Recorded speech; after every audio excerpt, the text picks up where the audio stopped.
efetivamente tem em seu ativo, quanto que ele tem de patrimônio de aplicações financeiras, quanto que ele constituiu de reservas.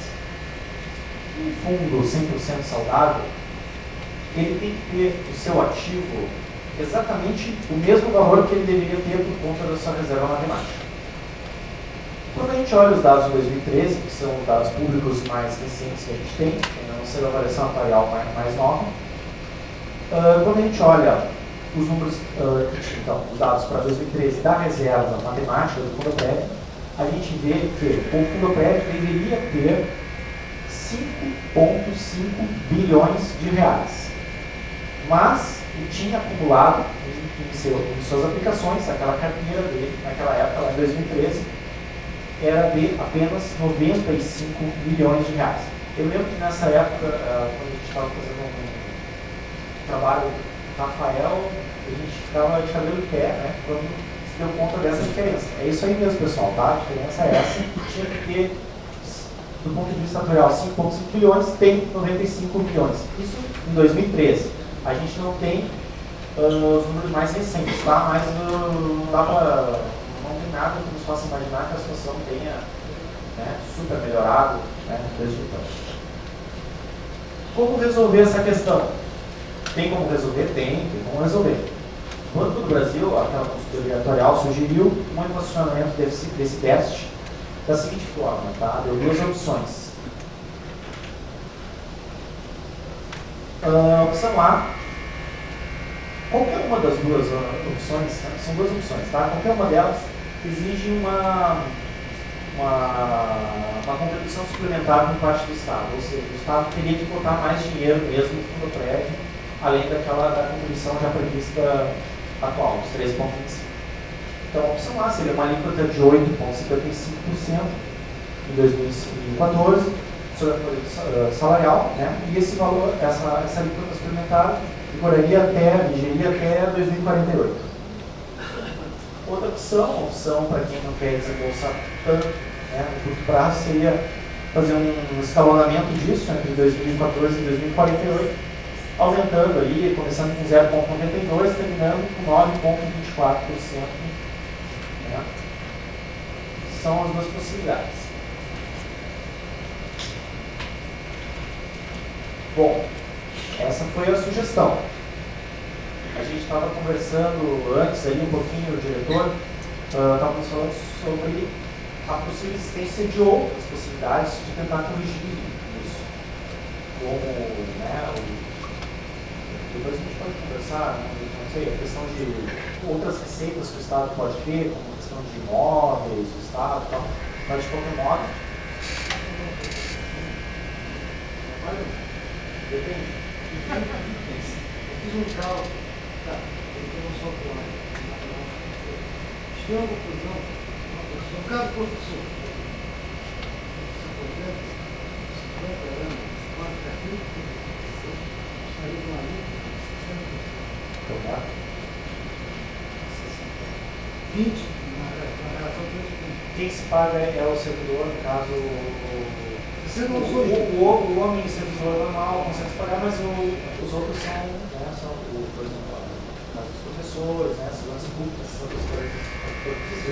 Universidade de Minas. Exatamente. Bom, então, isso aí acabou ficando só no plano das sugestões mesmo, tá? Essas duas opções aí. O que disse o Tribunal de Contas de novo? Bom, se referidos aportes adicionais não foram efetuados, basicamente o que ele está dizendo ali é que as sugestões não foram levadas adiante, eram só as sugestões mesmo, então ele foi continuando tudo como está. Mas a grande questão que se coloca é a seguinte: como é que o Estado vai realizar aportes adicionais por tanto tempo para recuperar o Fundoprév, né? No nosso cenário atual não tem dinheiro para isso. E é complicado mesmo tu pensar que fazer um esforço extra dessa magnitude por tanto tempo para resolver um problema que, quer não, ele não está pressionando o nosso caixa, porque a Previdência ela sempre acaba estourando por algumas décadas. Então, o Fundoprév não está estourando agora. Então é complicado. Teria que ser feito, mas é difícil.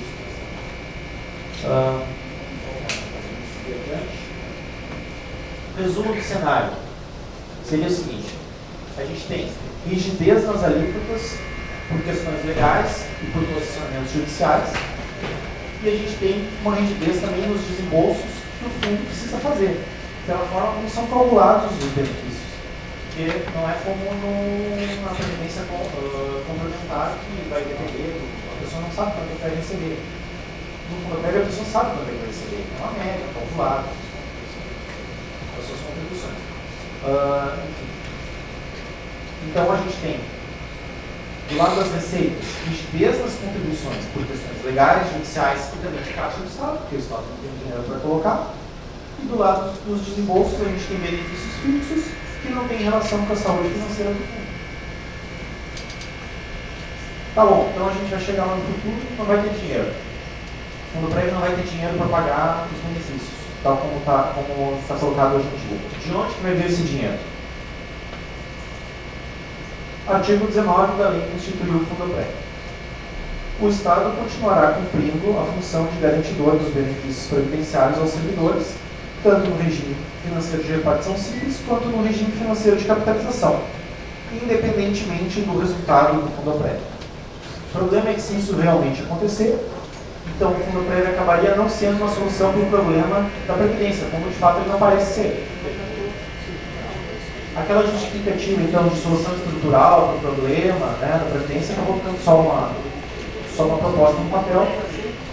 E o cenário futuro pode vir a ser bastante parecido com o nosso cenário atual do fundo financeiro. Então, de repartição simples. O fundo prévio pode vir a se tornar no futuro o que é o nosso sistema atual. Tudo isso aí, então, explica um retorno, né, à ideia da previdência complementar, que antes da instituição do fundo prévio era uma alternativa do governo de criar a previdência complementar. Se a gente tivesse criado naquela época, acho que nós teríamos sido o primeiro Estado a ter previdência complementar. Não foi o caso. Mas a gente está voltando para essa ideia por conta desse cenário que se coloca. A gente não vai ter, o fundo prévio não vai ter dinheiro para pagar os benefícios tal como se propõe. Esse era o tema que a professora Maris ia desenvolver depois. Estava bem curioso para ver a experiência real, mas não vai ser possível. Resumindo assim, últimas linhas. Mantido tudo como está, o fundo prévio pode se tornar inócuo naquilo que diz respeito a uma efetiva solução estrutural para a Previdência Gaúcha. No momento atual, ele não consegue honrar seus compromissos futuros. E o Estado vai ter que entrar com esse papel de garantidor dos benefícios. Ou seja, o Tesouro vai cobrir os débitos do fundo prévio, tal como vem fazendo atualmente com o fundo financeiro. Então é isso aí, pessoal. Muito obrigado.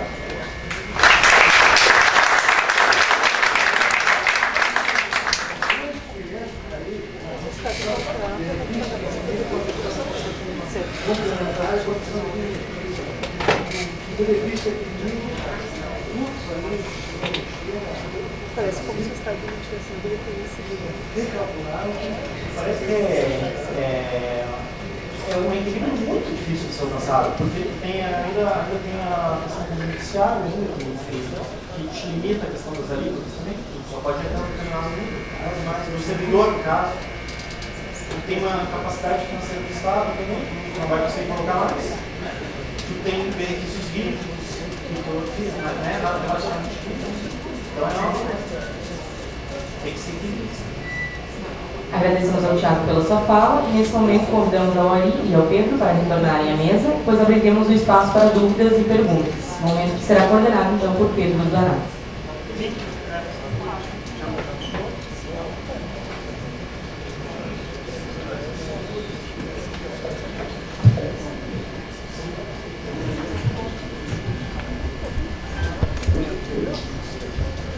Eu queria agradecer o diretor ali. Muito interessante as informações que estão trazidas. Também ao Thiago, nosso prato da casa, também achei muito boa a apresentação. As duas apresentações foram muito boas, espero que tenham contribuído para o conhecimento de todos sobre esse assunto tão importante. Eu preparei duas perguntas minhas e depois vou abrir a questões para todo mundo perguntas, acho que a pessoa pode começar a se inscrever na zona de fala e levantar o dedo para a Solange. Então eu queria perguntar primeiramente para o diretor ali,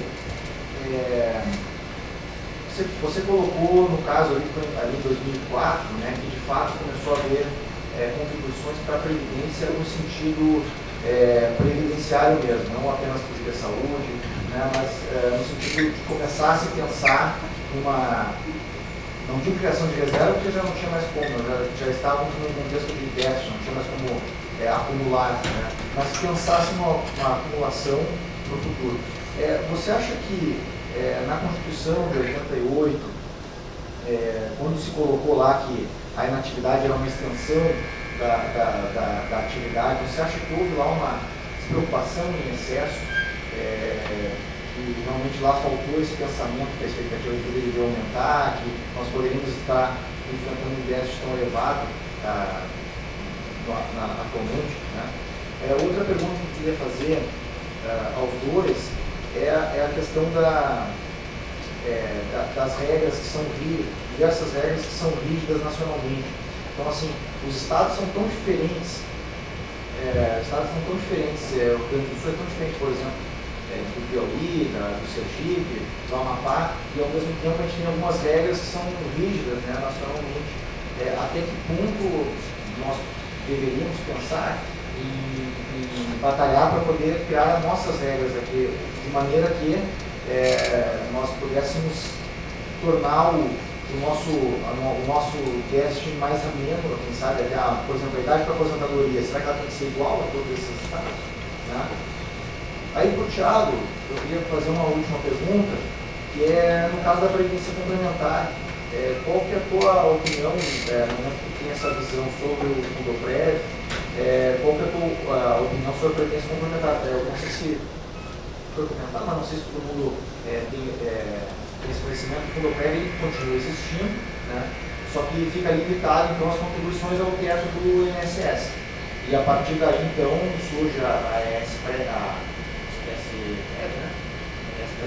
surge a ESPREV, a Fundação Estadual, que vai gerir então a Previdência Complementar. Então o servidor pode colocar uma parcela do seu salário e o Estado vai contribuir. Então a minha pergunta para o Thiago é sobre a Previdência Complementar, que visão ele tem sobre até que ponto ela vai conseguir amenizar esse déficit do prédio.